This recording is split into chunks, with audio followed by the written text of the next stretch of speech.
3, 2, 1, recording now. Okay. I'll be right back.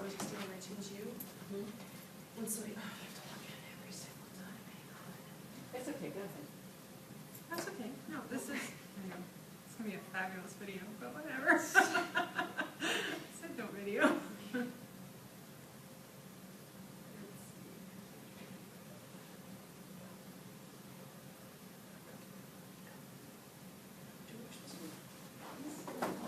Okay.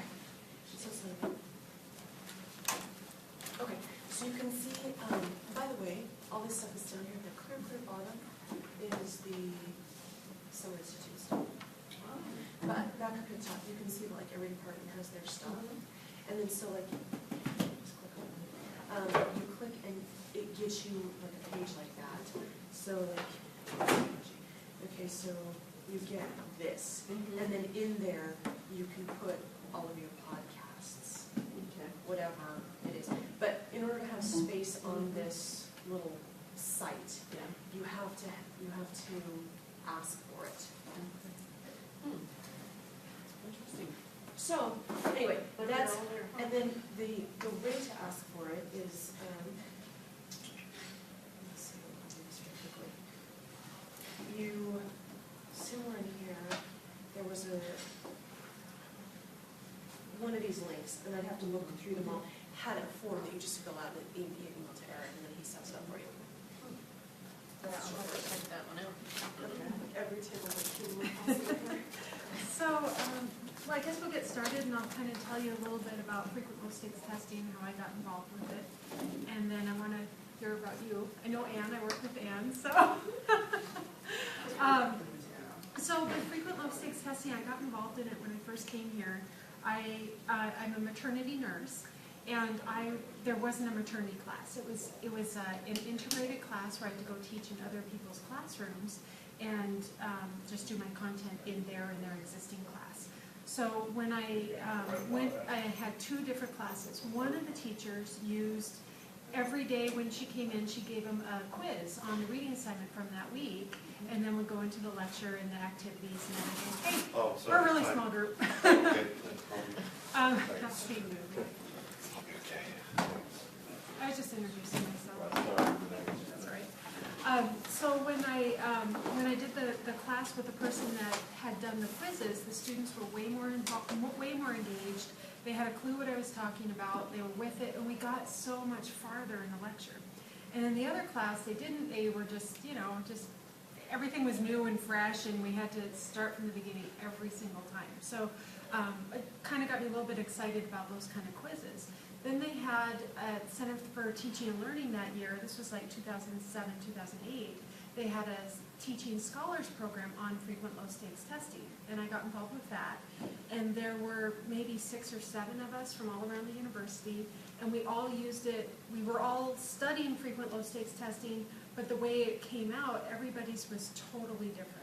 So how they were using this concept. So what I thought we'd talk about today is the concept of frequent low stakes testing, how it fits into the theory of deliberate practice. I'm going to give you some examples, and then I wanted us to kind of talk over how you might use it in your class, and then I'm going to show you some future applications that, there's some cool stuff out there.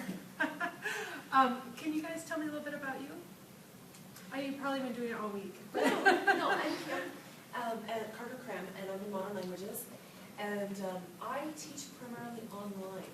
Oh. And so I came to this session because I was very interested in the idea of, after some of the other sessions, flipping the classroom more than I have already, having the students listen to a short, 8 to 12 minute, presentation of the material, and then having some sort of, low stakes test over that lecture, if you will, before they come to class, where we can then do more, use the material a little bit more actively and spend less time on explanation and more time on practical use. Great. Yeah, that's kind of what I'm working on a little bit too. Ann? Teaching clinicals, I just kind of learning more of it. But frequent low stakes testing could be used in clinicals. I mean, you could get a lot out of it that way. Yeah. So You can see where there would be applications around that. So. Hi, I'm Chris Innes from the philosophy department, so I'd like to use these just to highlight the detail that's necessary, because I've already used them in multiple choice questions, just to say this is a point of detail you would need if you're going to discuss or analyse this particular problem. Oh, okay. So it's just for that purpose. And I don't even grade them, it's a case, as long as they're in the classroom, they're going to test, quiz, whatever. And we've gone through it afterwards, they now know it. So it's just a way of grouping some detail that's needed. Excellent, so you're already using it too. Can you tell me a little bit about yourself? I teach U.S. history. I do not use mobile devices. I haven't taught in the classroom for 2 years because of various other obligations. So in terms of survey classes, which I'm going to start up again in the fall, so this was a good idea for me to start rethinking it. And I heard about frequent low-stakes testing yesterday, and I understand, I think, what it is, and it seems like it might be potentially useful to me. So Yeah. that's why I'm here. Good, good, excellent. So what I've been asked to do is to talk more about the concept of frequent low-stakes testing, how it's used, and less about mobile devices. I can't help it, I'm a technology geek, and I just love technology, so I'm going to show you some stuff anyway. But we'll kind of save that a little bit. And it may or may not involve wild pigs, so that doesn't make you excited. So it's interesting you talk about a survey course. When I first got involved with this, we actually brought a speaker in from, I think, University of New Mexico, who taught one of the entry-level psychology classes, one of those giant 1,000-student classrooms, and had terrible grades, terrible dropouts, just because, you know, how in the world do you reach this many people? And he started implementing frequent low-stakes testing and had some great results with it. Alan Heaps from Academic Technologies would know his name. I can't remember it right now, but some interesting work in this kind of area. So with frequent low-stakes testing, like I said, what we're going to talk about, the difference between high stakes and low stakes. We're going to talk about how it relates to your discipline, and just get some ideas for how we might use it. Then we're going to move into some other ideas for new technologies that are out there and that you might find interesting. Maybe you already know all of this, but in my experience, when we work as a group, as a team, we can all be talking about the same thing, the same strategy, but the way we implement it ends up being so different. Even with Ann and I both in nursing, she's more of a clinical person, I'm more of a classroom person, and the way we're going to use it is just going to be different. So when we talk about frequent low-stakes testing in the literature, there's a couple of different things that come out. You'll see articles both ways. But one of them is really on the difference between high stakes. So high stakes examples are things like the GRE, the SAT, you know, if you don't get this, then you won't get into the college you want and your, life will fall apart. That kind of stuff, GRE. In nursing, we have one, the NCLEX exam, and it's an ugly, ugly test. So once you pass, once you graduate from college, in nursing, you're still not a registered nurse. You have to pass this exam. So it's a national standardized exam. Some states you only get 3 chances and you're done. You have to go back to school. Idaho, you can keep retaking it, but it's this big, cumulative, stressful exam that they worry about from day one in nursing school. So, there's a lot of issues with that. And then also No Child Left Behind. I mean, we're seeing this with teachers. They really stress out on, here's this exam I'm giving my 3rd graders, and it has implications for funding for the school. It talks about me as a teacher. It talks, so there's a lot of issues there too. Older kids, 10th grade, it's you have to get this benchmark or you don't get to go on, you don't get to graduate, or however the different schools have got that set up. So we see these high stakes testing all over the place. So in the literature, when we look at low stakes testing, some will say it has no consequence for you. So 3rd graders, you're going to take this math test, and we're going to use all this data, but it really doesn't mean anything to you. And the problem with that, so we've seen it used in colleges and higher ed, other things. The problem is, well, what if I give this test if you've got no consequences? What's going to keep you from answering C all the way through, or even finishing it? Who knows? But you don't care about it. So that's one way that they've defined low stakes testing. Another way is, you do have some consequence, but it's very minimal. And so that's kind of what we've looked at in nursing particularly is, for example, my class, there's 1,000 points in my class. They take 15 low stakes quizzes, one every week, and they are worth 10 points each. So it's 15% of their grade. So each question, I mean, it really is irrelevant in the grand scheme of things, but nursing students, if you guys don't know nursing students, they're high achievers. They want to do everything perfect, and they just freak out if they don't. So that 1 point out of 1,000, we'll hear about it, have meetings about it. Just nursing, that's the way it is. So is this kind of melding with what you guys think about frequent low stakes testing, or thinking something different with it, or? It seems to me the most feasible and likely use to which I would put it would be like either a short analytical writing task in response to a classroom lecture or something like that, or kind of bubble graded multiple choice quizzes every week or so to see if they've learned, and then try and get feedback. I don't do that. I mean, I sort of do it irregularly, but what I'm hearing in this week is there should be a closer correspondence between what we teach and how we teach, and how it's affecting the students, and what to do with the students that aren't getting it or feel left behind or whatever, all kinds of stuff. So the low stakes testing, meaning a graded for low pointage type of assessment tool that's continuous through the semester. To my way of thinking, that's good because it doesn't eat up a lot of time, but it does produce a kind of accessible result. Yeah. So that's what I'm thinking. Definitely, and being able to use tools like Blackboard or the iPad or anything, that's really half the battle, because so when I started doing this, I did it by paper pencil, and then I'd have to grade them all and enter them, and it just really didn't go well. I mean, I did it, but they'd save up and they'd get this giant pile, and then I'd have to sit there and just enter. But now you can really get it, so it talks to Blackboard, or it's in Blackboard, or different ways around going with that. So it's all about striking a balance with low stakes testing.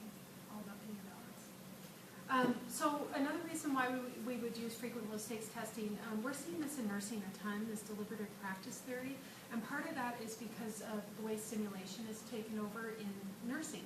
So we really like our students to practice on a patient as realistically as possible before they actually get into the hospital and work on real patients.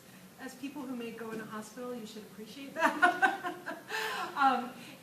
So we've got a sim lab over there. It looks like a hospital. There's six beds. We have some with mannequins that do a whole lot of things. We have some where we can put actors in, and they are the patient for the day or whatever. And it's all about setting up a scenario that's just a little bit higher level than where they currently at, so that they can go in and practice, do something in this scenario, and then give them feedback, and then they get a chance to practice again. So it's this deliberative practice theory, and it came out of actually looking at how some people are experts in sports and kinesiology, and why is it that this person is so much better than this person? Is it just genetics, or is it how they're practicing? And this Erickson, he's the guy who developed it all, he actually tested in a whole bunch of different areas, in music, in chess, in healthcare, chemistry is another one. So all these different studies on how people learn and how they practice. So it's not just time on task, but it's how do you make it so it's effective time on task. A lot of studies with students as well, looking at it's not just how long you sit at a desk staring at a book. It's what do you do when you're doing that? How are you trying to incorporate and learn this material? So deliberative practice, frequent low stakes testing is one way for deliberative practice. I'm I'm going to show you a video. First one is my partner. He's the pediatric portion and my OB portion in our class. And he's going to explain how we use it, frequent low stakes testing. It's not gonna be an hour, is it? What? It's not gonna be an hour, is it? 12 minutes. He was very short. He's a little long-winded. Just FYI. Oh, shoot. Well, hello, my name's Max, and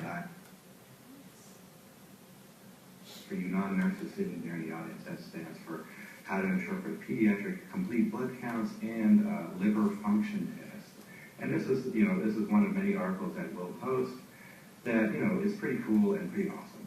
Totally worth their time, but as I said before, as cool and as awesome as I think it is, they may not think it's that much. They may not. I don't know why the screen is not.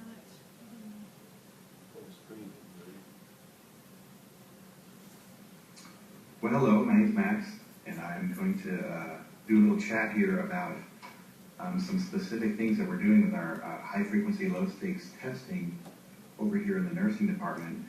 Kelly and I have been teaching a class, child family nursing, for a couple of years now, and every semester we try to do more and more things where we are helping students to master test taking, but at the same time not have this crazy, insane amount of pressure on them for all of their for their tests that keep coming up. Maybe you guys can relate to that. So I'm going to go through a few things here, and as you'll see, I think I'm pretty good at making myself look like a fool on video or in my use of technology, but it's all a very calculated effort to make you, the viewer, the listener, feel more confident in your ability. So that's my whole plan there. It kind of gives me a little out for anything that's going on during this video. First up, let me see if I can get this to work. A PowerPoint slide that I thought might be fun that we could go over. So maybe you're asking yourself, why are we doing high frequency, low stakes testing? Well, I'll tell you why we do it.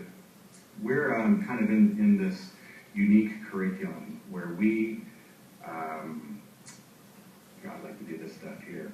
We have a very structured curriculum here in the nursing department. Well, it's off. What we do is we have lots of governing bodies, lots of accreditation bodies that come in and audit our program all the time because, we have lots of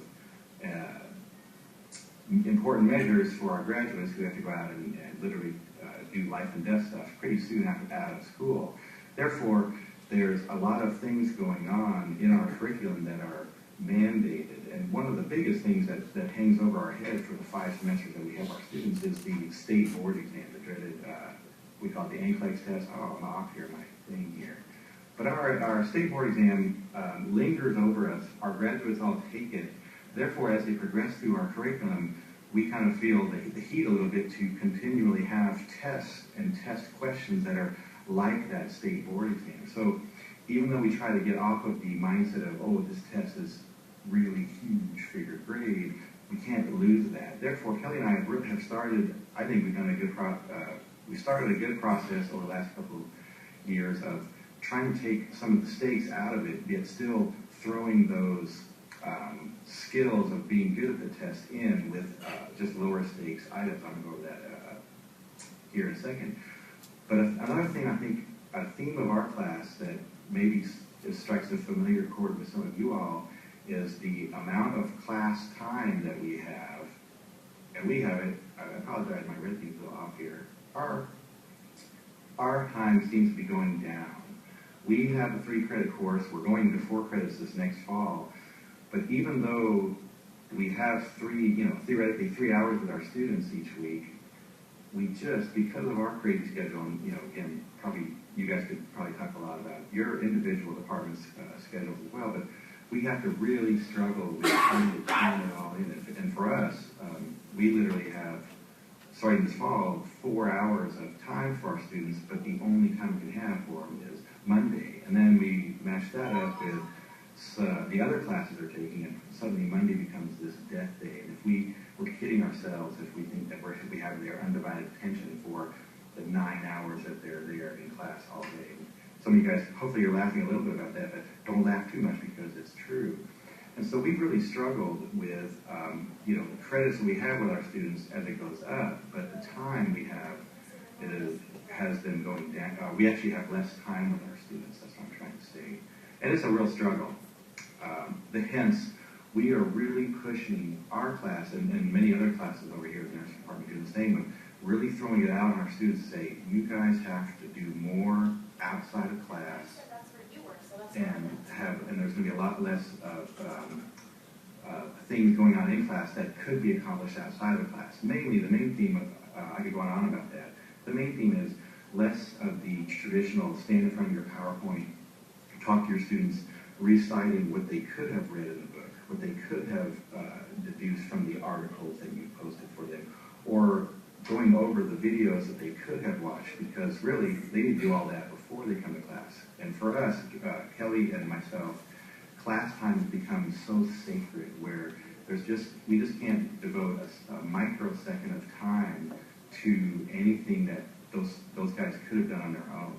We need to just hash out important interactive things in our class time.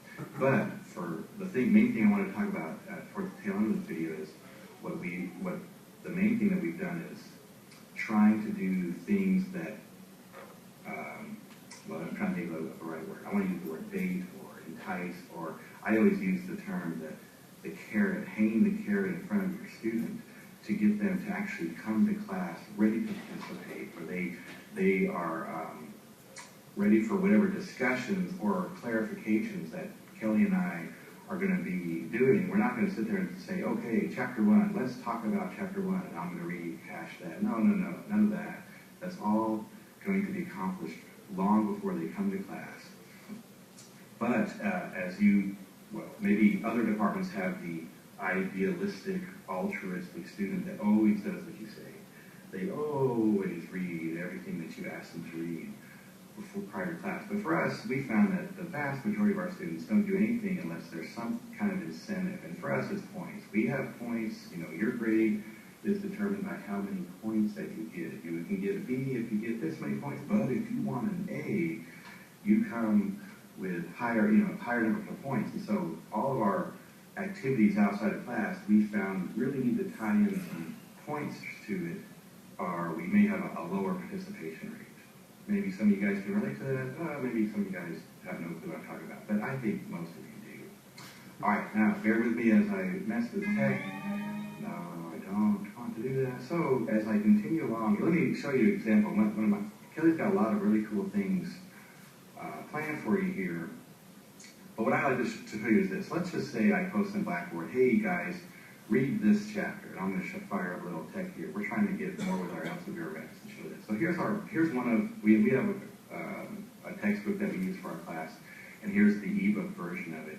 And so let's say I say chapter 49. You guys come to class having read about hematology and immune issues. And so as you guys are reading your book, you're going to be reading, and I'll scroll this really fast here, about anemia, and here's some really important lab results that you guys should be comfortable with, and how we measure red blood cells, and I can go on and on in this. And so I typically will make a few of these Camtasia videos where I'm not spoon feeding them. I'm just, essentially you can see where I can highlight. I'll show you. Let's say I said, hey, you know what? You guys should really understand that you need to have, if someone's anemic, they probably need some oxygen. That might be an important thing. See how I just highlighted that? I might say that's an important thing. Make sure you guys read about the care management of your patient who really needs, who has some issues here. I'm just winging it here. So anyway, they would read the book and watch that. And then, another thing I could do is say, hey, and don't forget, I posted this really cool article here about how to interpret CBCs and LFTs. And for you non-nurses sitting there in the audience, that stands for how to interpret pediatric complete blood counts and liver function tests. And this is one of many articles that we'll post that, is pretty cool and pretty awesome. Totally worth their time. But as I said before, as cool and as awesome as I think it is, they may not think it's that much. They may not prioritize it. They may be doing something that they perceive as more fun. I can't imagine what's more fun than reading about CBCs and LFTs, but those crazy students, they do that all the time. So then what we do, let me fire this up here. This is what I've been doing. I feel pretty good about this. Is I have these, I call them pre-class quizzes. And when I fire up a pre-class quiz, what I do is I usually make it due right before class. So this quiz will be due before class, and I give a little instructions here. You guys, hopefully you guys are used to this, but Kelly will explain the nuts and bolts of this, I'm sure, in her chat today. So when you look at, when they take these quizzes, I usually make them 10 questions, and then I put them in our state board exam format. We have some different formats, but on this particular one, I think I stuck with the standard 4 multiple choice questions. And so these are questions that really would come out of the assigned readings for the week. But it's my goal here that as they're taking this quiz, that they're kind of hunting through the readings that I have for them, trying to find the right answers, because my point to this is each question has a point associated with it. And even though it's only 1 point, in our class we continue to have 1,000 total points available, they always add up. And as those points add up and we have quiz after quiz after quiz, it keeps them practicing these types of questions. And so that's our goal here, is to not only is it to get a little bit of practice with our state board type questions, but also forces them to hunt through those chapters and those articles that have been posted, so that when they actually come to class, because this quiz would be due for class, they'll have done that. Now, one thing that I learned in grad school, and I've kind of been repeating this, is when I have these quiz done, I'll go ahead and say, Ms. Min, I didn't do any of this here. But obviously that won't affect my grade because I'm the instructor of the course. But what happens is I'll usually post this, and look, I got them all wrong. But I'll structure this in a way where they can actually take it twice. And I do that intentionally with the thought that I know a lot of them will simply take the quiz and probably get marginal to bad grades on it. But then when they have a chance to go take that quiz again, essentially what I've said is I give them 2 opportunities to take the same quiz, but I don't, on my response feedback, I don't say, here's what the right answer is.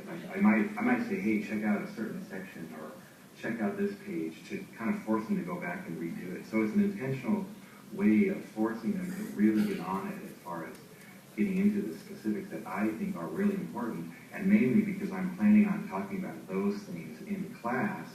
Therefore, if someone's done this quiz, I can assume they've at least hunted for that answer, and they can get that. So that's just one thing that we're doing. I'm going to do a little time check here. So where I'm at. Oh, I'm way over. And that's just what I wanted to talk to you about today. Quickly, there's some other things I could show you.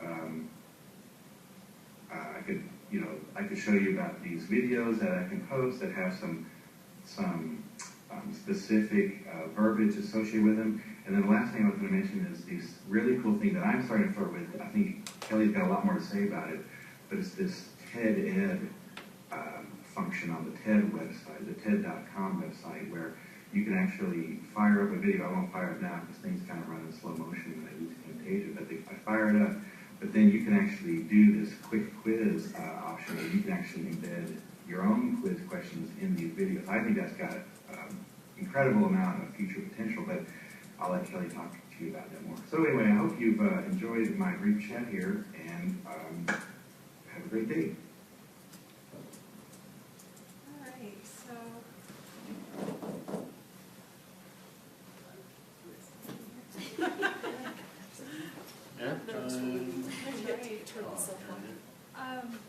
So that was kind of our solution of, getting them in there with the content. They've got a lot of things that they have to do in the nursing program. It's a really intense program. And you heard him talk about the 9-hour lecture day. We're 4 hours of that. That's disgusting. And it's because of all our clinicals. That's the only time that it falls out with clinical sites and clinical placements. I can't keep their attention, no matter how exciting I think I am, for 4 hours. Not going to happen when they're in the middle of a 9-hour day. So this is one way that we can kind of grab their attention and have them work on the content and get some consistent working on the content. Max sets it up where they go through twice, which is fine. Sometimes I do it that way. Other times I'll have a pool of questions. So let's say I've got 20 questions loaded, and every time they take it, they get 10 questions, but it's a different 10 every time, so that's another way. So it randomly selects Yeah, 10 out of random 20? block. Just Yep, push a button. you can do it I see. automatically through Blackboard, and you can call Ellen if you have questions. Just kidding, call me too. Yeah, it's just another way to do it.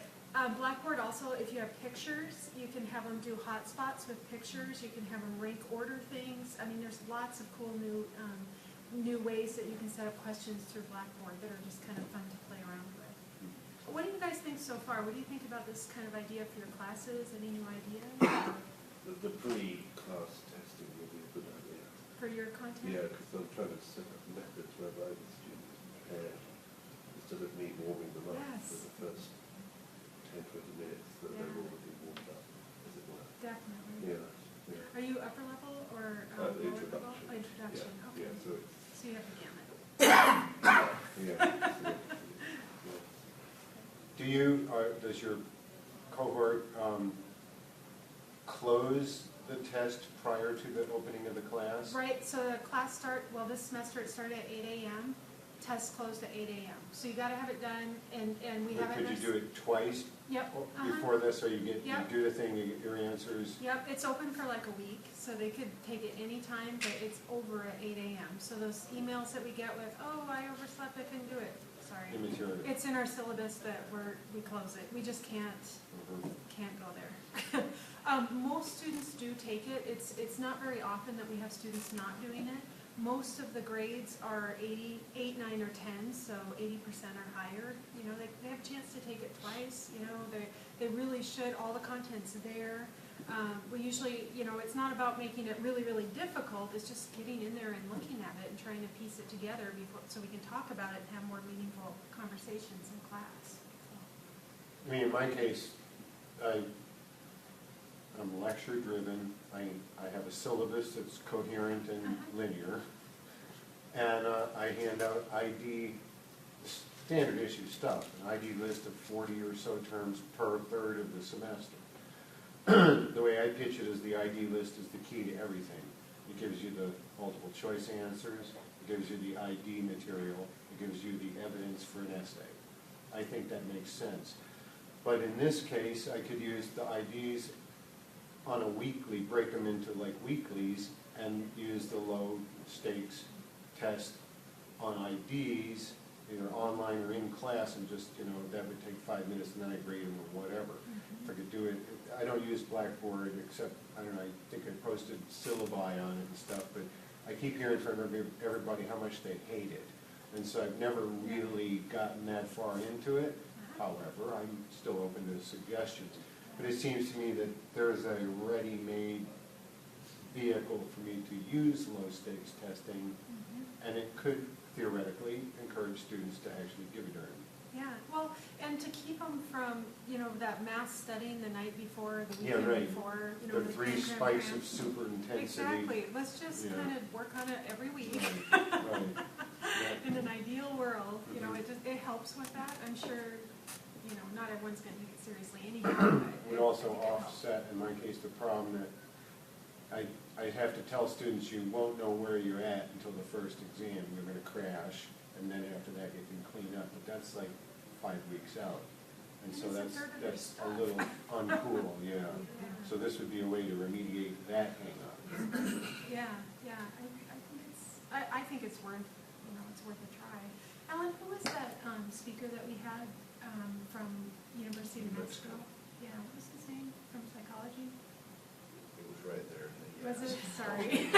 I'll find his name. Okay, well, he did it, yeah, like I said, it was a large 900 or 1,000 student classroom and had some great results with his students' performance from before he started implementing it and then after, you know, so. And was that then you used platform Blackboard for it? And so it was like Blackboard or E-graded, WebCT. E-registered, you didn't Yep. have to go through 1,000? Absolutely, you can't.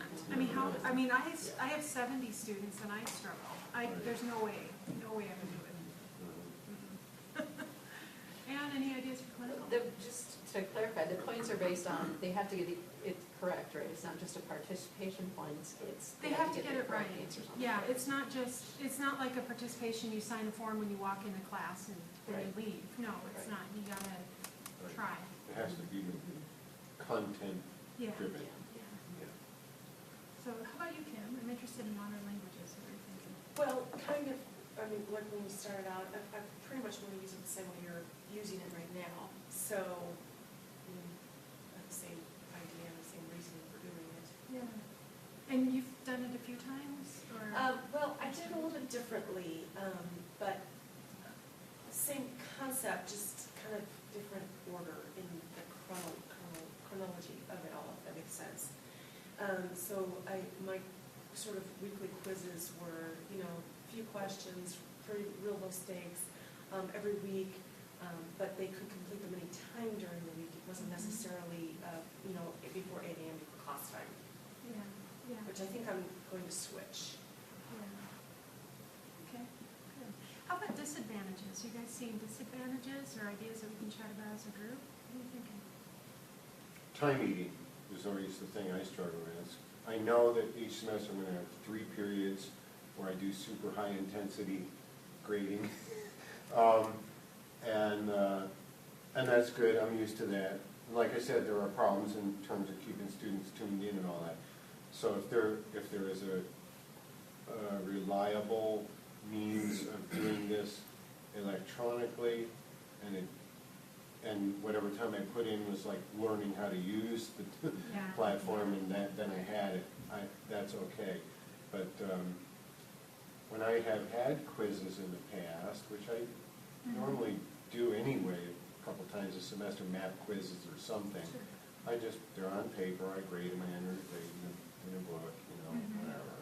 And I realize that's becoming something of a thing in the past, so I'm willing, if not quite ready, You're considering, to move contemplating into jumping. the digital grading world, just because, push a button and I've done that where, you put in the formula plus, bingo, and the numbers are there, Yeah. and there, I don't have to mess around with the calculator. So, yeah, I'm getting there, but I do think that would be a useful thing. Well, I'm going to show another option, and this one is using, this is making use of YouTube videos that you might see. Well, hello, my name's Max. Oh, stop. I'm going to... No, Max. Okay.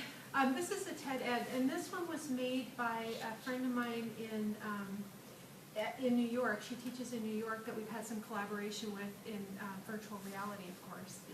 But this is just an example of something that she's made using a YouTube video on child abuse, which is what she teaches, and how you can make it a testing with it. So I'll just show a tiny bit of the video here, because you'll get the idea on that.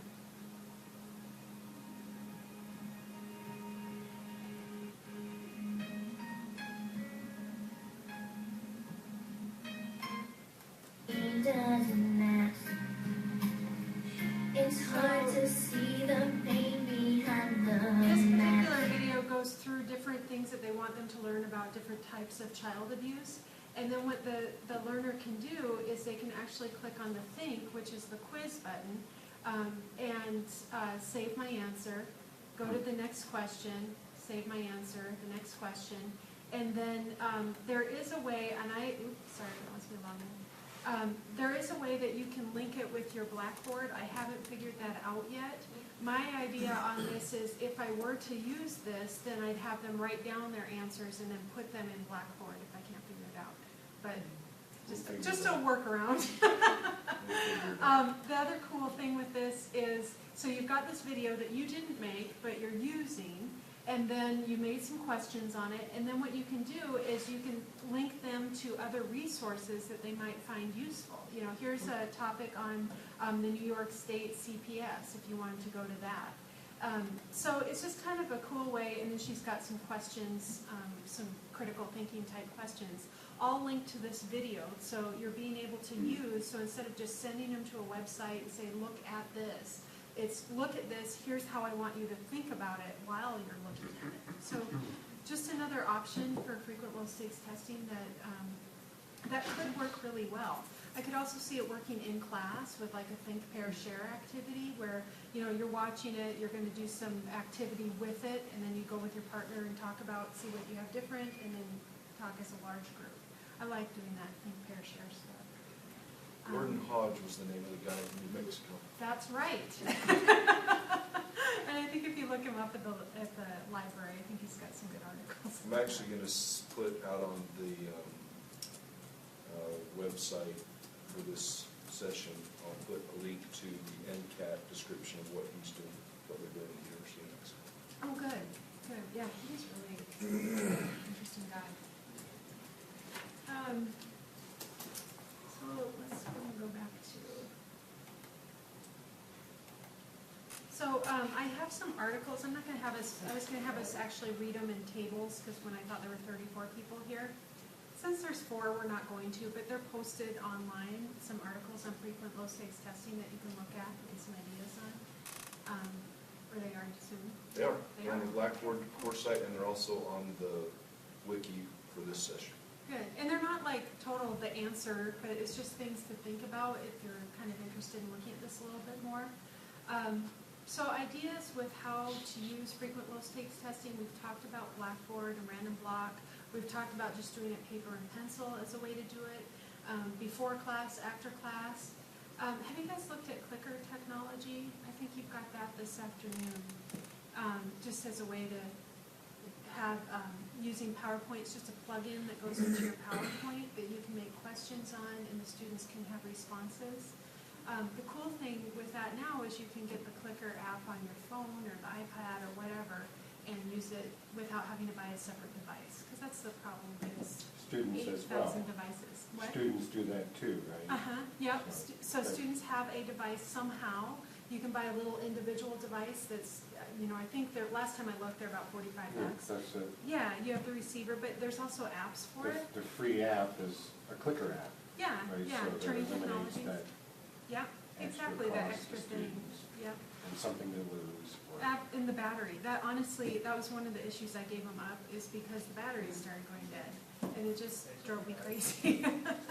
So I played with them a little bit and I lost interest. So the other thing I want to talk a little bit about is what if you made your own apps?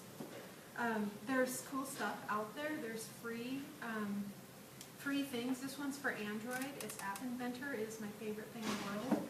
And this is the Apple operating system. Because the app, the different operating systems, they don't cross-pollinate, they're separate. If you wanted to look at those, you could. I wanted to show you, I promised you wild pigs, so we'll go ahead and look at wild pigs. This is just how it was used in one class. Alan doesn't know what I'm talking about. A science lab doesn't need to have a ceiling. A science lab doesn't even need to have walls.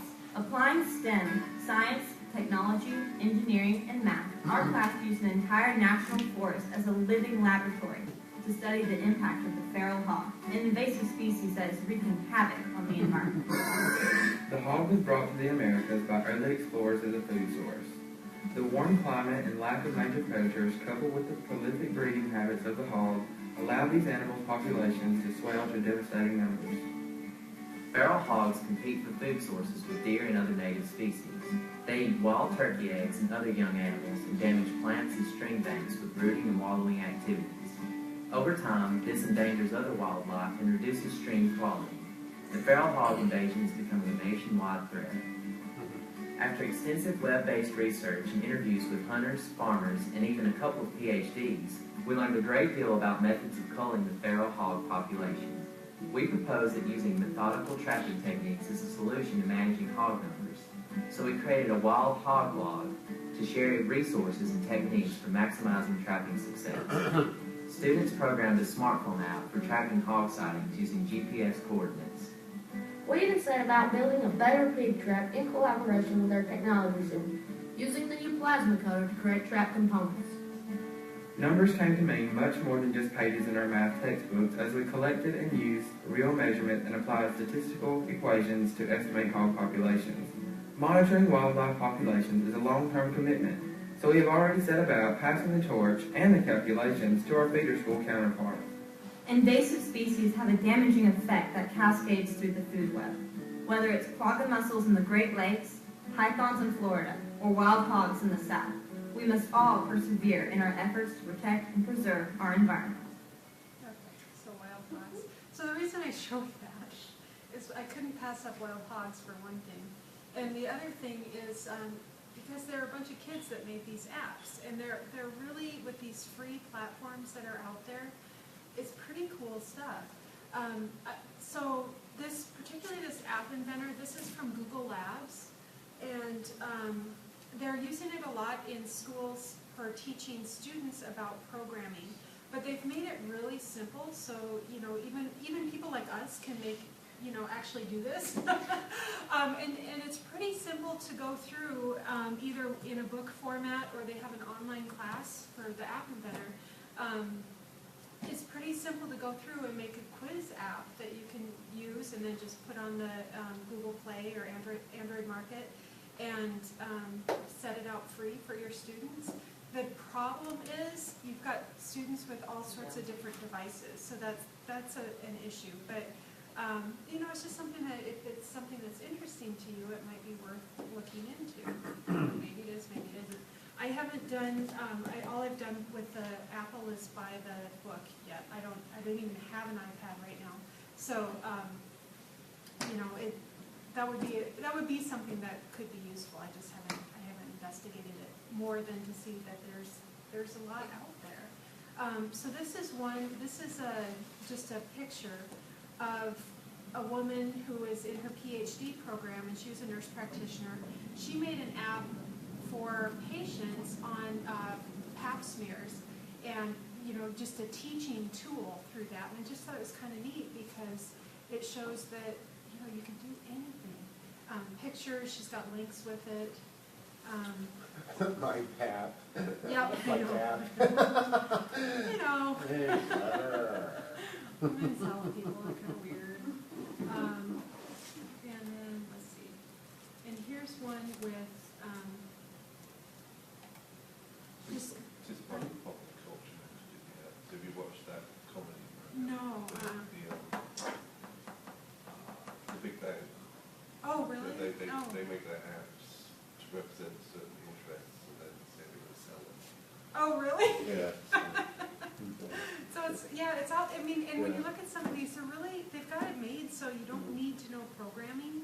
You just need to have your idea on what you want it to look like, and then you can do it. So I'll show just one more quick one on, just different ways it's been used. So maybe it'll kind of give you some energy to try it if you wanted to.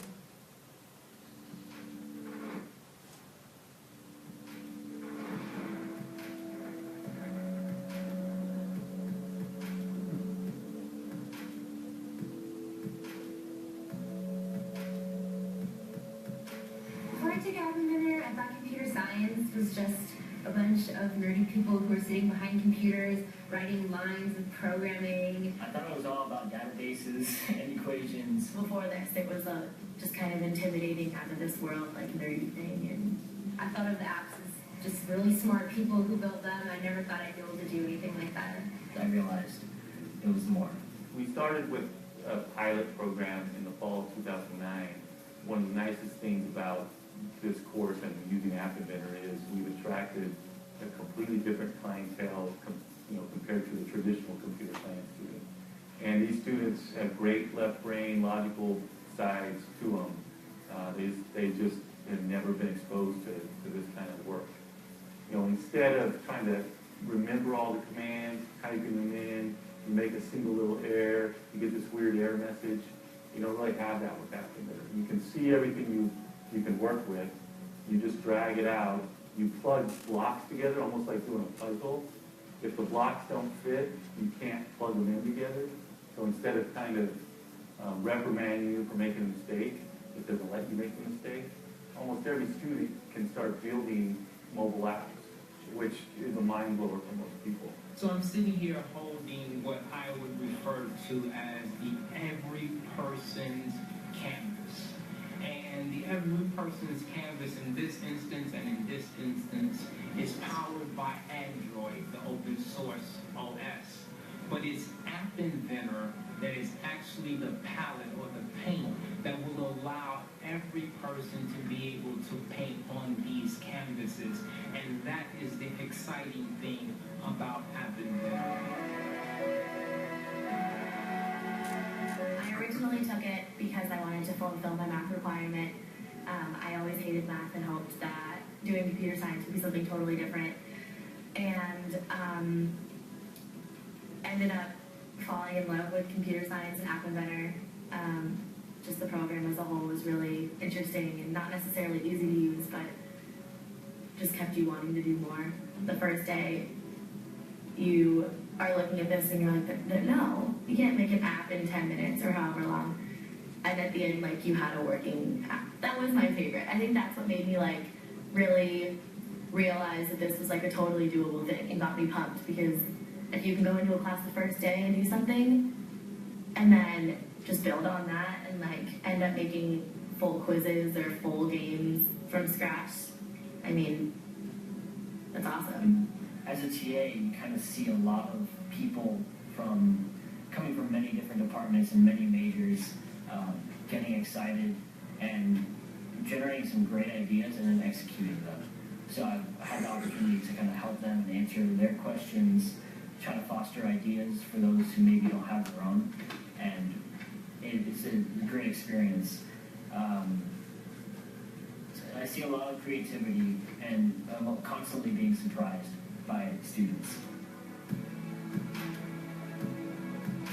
The idea is we wanted to have a course to make computing really accessible for non-majors. For a lot of students, they get really frustrated with the syntactic details of programming. Where do the parentheses go? Where do the semicolons go?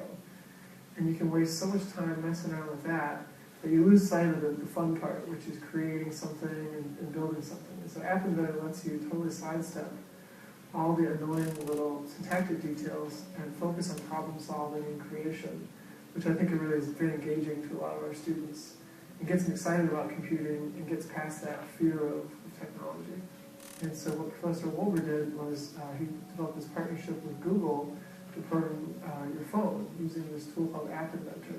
I had the opportunity to audit Dave's class where he utilized App Inventor to introduce students to computer science, and it was a great opportunity to really see how an incredible educator leveraged the App Inventor technology to really get students that hadn't really known a whole lot about programming and mobile phone applications, really get them excited and inspire them to become creators of technology. So it was a great experience.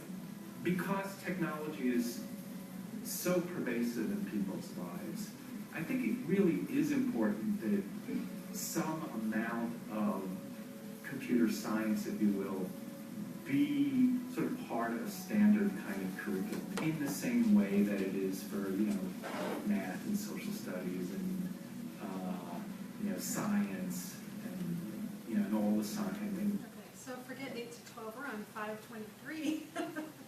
We're talking about how long videos should be. So what do you guys think about, is that... Sounds intimidating still. Still intimidating? Not that I'm not interested in looking at it and giving it a shot, perhaps, but yeah, I never really had a plan. I think as they indicated, you got the people who make these apps, but they're going to have the creativity. So I definitely have ideas. So would there be some people around here who do technical stuff? Well, they're through EdTech, the program here, they actually had a class using App Inventor last summer and last fall. Yeah. I don't know if it'll be offered again. I wanted to take it this summer, it just didn't, they weren't offering it. So there is that. I started playing, I bought this book in April, and I didn't have time to work on it until school was done. And in the last 2 weeks, I started really playing with it, and I've made 3 or 4 apps already. Yeah. So once you just get in there, you can do it. All the videos are on YouTube, and they're free. But they also have a course that's $99, an online course through an online Blackboard site, and it literally walks you through each little thing. And it's just, once you kind of get the nuts and bolts, Yeah. it doesn't take very long. Right. So, I know that Leslie, who's giving part of the presentation now, in our department, she is way ahead of just about everybody else. And she is sort of hip to creating apps and wikis and all that stuff, so she can guide us. mm-hmm. And I guess not all departments have such a person, so we're lucky to have one. But I feel the same way. We're just hearing, like, I quail at the thought of putting 50 or 100 hours into learning how to do something when I could be spending that time on a whole raft of other things, some of which are even classroom related. You know, so because it's the being behind the 8-ball routine that sort of is a disincentive to me. But once you get to this level, which has seemed to be what happens with computing, it's moving from program writing and having to have a bachelor's in computer science. You just buy a book and you can do it. And so I think the movement is in the right direction, but even with those books, it's still obvious. I just flipped through this one. I mean, there's 200 pages of stuff to go But through see, to when you develop know different it's things. out there, then you know to ask your partner in your building, or to look for other options for partnerships. Because, you know, like I listen to, you know, where the parentheses are. I have no interest. I will never, ever care where the parentheses are. You know, but I really love being able to make something and do it another way. So, you know, so I know what you're talking about, but I think it's just about figuring out what's out there and how can I use that, and is it going to work in my department? Can I find someone to work with? Is it something I want to play with or not? You know, there's lots of options out there for all of us. So, you know, we have to kind of pick and choose and think what's going to be the best for our students and for our teaching. But the idea that any person can create an app and make it available is a pretty big deal. I mean, whereas you would have had to hire an expert a year or two ago to do that. Now there's even, you know, you can make your own web page by downloading a program or whatever. And all these things that once required semi-geniuses to navigate, now any idiot like me. Exactly, in theory, from your living room. can do this, yeah. Yeah, I made a little one on labor induction, and it's just so the medications you use to start labor for a pregnant woman. And it's just a little quiz. You know, I could probably build on it and do other stuff. I was basically making it for a template to see if it would work and could I mess with it and, you know, that kind of stuff. And so I posted it just for fun. And there's been 17 downloads already this morning. So so there's some possibility. I mean, I don't have all the answers. It's not that cool. It's really not that good of an app. It's my first one. But, you know, but I think there's some good potential. So did you post it in Appland rather I did, than on Boise? Google Play. Okay. I'm just playing with it. You know, it's just a little free little thing to see how I can make it work. But I love the idea of a student being able to have it in their pocket. They're sitting at the bus, and to be able to look through and work on some content. You know, where other time they'd be wasting time playing solitaire or Angry Birds or whatever. You know, why don't we do something that benefits me and my teaching? If you get an app that will induce the Angry Bird. Seriously, that's a good idea, Alan. What's your album called? It's not that good, so I'm kind of embarrassed to even say. What's it called? All right, well, hold on, I kind of forgot. It's nursing student quiz, and then colon, and then it's. Do you have an Android phone? I do have an. What? Yeah, I do. Oh, I have an Android. Yeah, that's why I was going to put there. But I'll write the title down here. Yeah, I'm an Android girl. Okay, so you have to come up with a better name than that. Well, it's just my first Nursing, one, it's you called? guys. But I have some good ones. Or I have a good one that I'm working on. I'm trying to look up what it's called exactly. Isn't that terrible? Have you got time to go through it? Sure. I'll pull up a better one.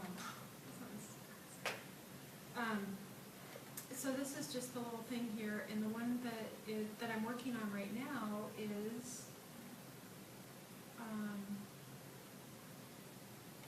think it's this prenatal one, yeah. So you know, I'm working on it for our College of Health Sciences for our sim lab, and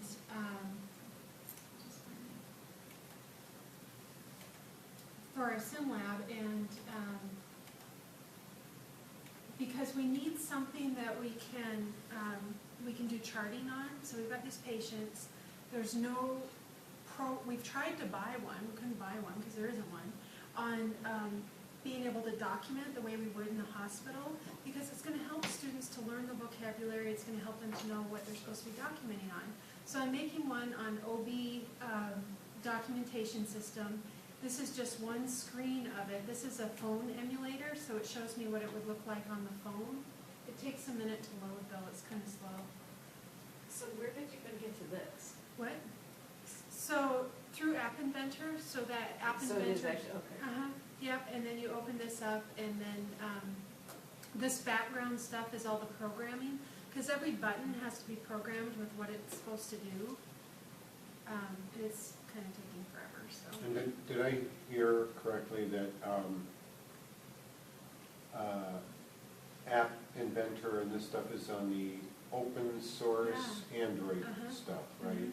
So it's all free. It's all free, and you just go and mess with it and play with it. So Since this is the first Apple device of any description I've ever possessed, so I'm a bare beginner, but there is that kind of problem where it was the same thing when they were duking it out about which kind of audio DVD or whatever was going to be used, and there was a winner and there were 3 losers. And that kind of stuff, it's a little hard to deal with students because you can't really insist that they buy a device that squares with my device, and those are glitches that are, like structural glitches in how to employ these devices in a classroom, because there's a great variety. Absolutely there is, and I know as a university they're embracing Apple. It's better for disability. It's got more disability functions for those students. Stop me if I'm wrong on anything, Ellen, but I know it's been embraced. Personally, I just have an Android. That's what I got a deal on when I bought the phone. I just don't have an iPad, so all I have is a little iPod Touch that plays music. So, but that one doesn't work so well anymore. What? That's a first generation. You're swimming with it or something? How soon we are forgotten. Anyhow, all right. I kind of forgot about that. Sorry. It's all right. So this is just my app. They can enter the patient name, date of birth, all of this. I haven't deployed those boxes yet, so you can't type in them yet. But so fetal heart rate, they need to select what the rate is, or they're going to be using an ultrasound. They've got the baseline rate. It's 125. So they're selecting these things that we care about as labor and delivery nurses. There's another page that has definitions, so vocabulary, if they don't know what I'm talking about, which they should. But my idea for this is, so they can go through and click on all of these things. So my idea for this is that they can, and then they can write a note on the patient if they wanted to. We can use it in the Sim Center. They can document all of this. We can take it in. We can look at what they documented and talk about, what does this mean for your patient? What do you need to do differently, or what, that kind of thing. So, so that's what I'm Once they working on. make all these selections, what's the output? Just to the screen, or is it actually a shared Well, I've been format? thinking about it. Do I want to save it and have it emailed to the instructor, or emailed to the student, or just have it go on the screen, and once you hit submit, or once you clear the screen, it's done. I don't really know. I really don't want this to be used in an actual setting. If it gets out there, I don't want someone to use it for a patient, because, if you're a student, you have it with a patient. I don't want any patient information leaving the hospital with my student on their device. Right. So, I haven't decided yet. I don't know. Yeah, you guys have So, those sorts of issues. we Most have of the people I yeah. deal with are dead. So they don't care. They'd like to be written about. If they do care, they're not saying. Yeah. Yeah. So that's that's one thing I'm kind of thinking about, but Yeah. Sounds like a cool idea.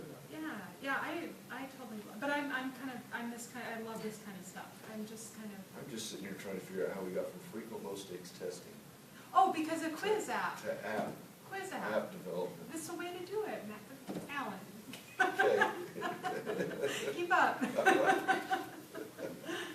I was busy looking for Gordon Hodge. There you go.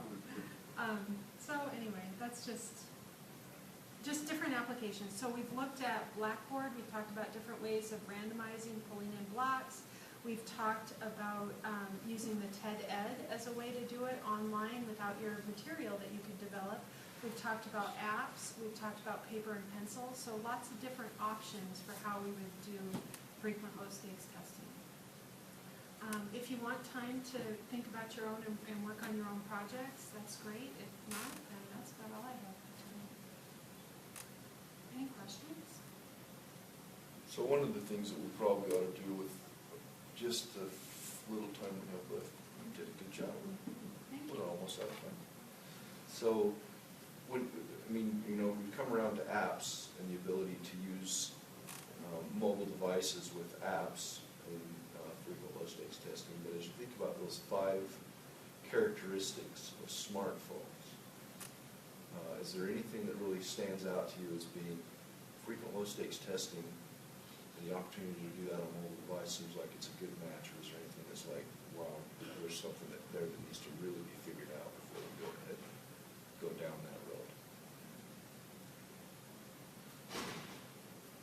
Do you need to see those again? Well, I think we talked about the availability and whether students have access. That's right. Access is a problem. Before you were to put this out and have it be hard and fast, you are going to do this on your mobile device. You have to make sure that everybody has access to it. Or you'll have to figure out some way of saying it's okay for those of you that have them to go ahead and use them.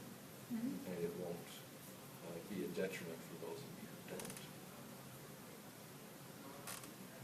I think that's the biggest issue. I mean, I was thinking about what, I've forgotten in which session, but somebody was talking about being one of the learning scholarship, or the scholar. That they've had, in a class of however many people, 1 or 2 already had it, something like an iPad. But people have phones, but again, you've got the 2 platform issue. Yeah. Not everybody has a smartphone, so people have their own flip phones or something, And so, if you've got a very low percentage of people who actually already own a device such as this one, can't make it required, that's for sure. Yeah, it sort of throws the whole thing into a cocked hat in that sense, unless the university were to provide all students in certain classes with loanable whatever platform. Or if there was somehow, I can't see this happening, you student must spend $600 on this device to go to school here. And it's sort of like it's like the come on they use at one of those Steven Senegar for profit joints. We'll give you a free laptop, but it's going to cost you $30,000 to get this bogus certification, right? There are So universities do it, right? At this point. Yeah, like It's figured into your well-funded. Abilene Christian, they require them to have a mobile device to come to school. Where does? Abilene Christian. So that's the student and their family's responsibility to it prior to attending the school. Like Technology tuition fees, requirements. insurance, And everything else. lab fees and whatever they put some of that. Right. Yeah. It really adds up, and in these times, it's, wow. Well, you have to make it Getting blood worth from a it. rock scarcely Yeah, gets to it. Yeah, and there's a big You wouldn't want to responsibility. require it and then have it, it's used maybe 4 classes throughout their whole time. If you're going to do You have that, it needs to really- be infused It needs to be infused. into everything that's happening in the curriculum, that's for Yeah. sure. Or at least a substantial portion thereof. Yeah, make it worth it, Right. otherwise. It's no. one class, not worth it. So as I look at frequent low stakes testing, though, I see it as a good enough idea that can be taken care of in a number of different ways, that there isn't any reason not to expand it out into mobile if they have it, to just say, you know what, if we found this platform that'll run it that way, you can run it on a computer. At that point, Blackboard becomes worth it. You've said a lot of people who don't like Blackboard, and it's a course management system that has a lot of warts, but all of them do. The decision for me that constantly has to be made is my comfort level and effort versus what the student's going to get out of it, and sometimes what they want out of it too, or what they demand from their education. And I know that I'm hearing stories along with, I don't like Blackboard, I'm also hearing stories of students who are saying, why don't more of my professors use Blackboard so that I can have the ease of access to the different materials and do certain things. And I've never had heard of a student yet who has complained about the fact that, oh, he lets me go through all of his test banks multiple times, as a learning exercise. I hate that. Nobody's ever said that. Right. And they see that as a huge plus, especially when you're moving them from, what is it that you expect me to know on the test, to, oh, look what I just figured out from all this content, and now I understand this. So it seems to me that frequent low-stakes testing is a good bet. If you're not, if I wasn't doing it up till now, I'd find a way to do it, and then find a way to make it accessible to as many platforms as I could, because there's just so much bang for the buck. So with Blackboard, if you had your course stuff, now your syllabus, links, all the rest of the jazz, and you were trying to do the sort of online quizzing, are Android and Apple devices equally connectable to Blackboard so that they could take it? There's Blackboard apps. I don't like it on my phone because I can't see the whole thing. It makes me nuts. So I would just get to a computer and do it. But there are Blackboard apps for both. But there are some people who live for that. That's right. That's right. Ooh, look what I can do on my phone. Yeah, They yeah, love doing it, and no matter they're how totally small or into it. difficult it is, right? Right, and I'm like, oh, I can't see it, I need Yeah. the whole thing, Yeah. so But it's yes, they personal have- preference. They have a mobile learn app for both the Android and the iOS platform. Additionally, you can take tests using just the browser on here as well, so you don't even have to go through the mobile learn app. So as long as whatever device you have has a browser, you can be successful with testing.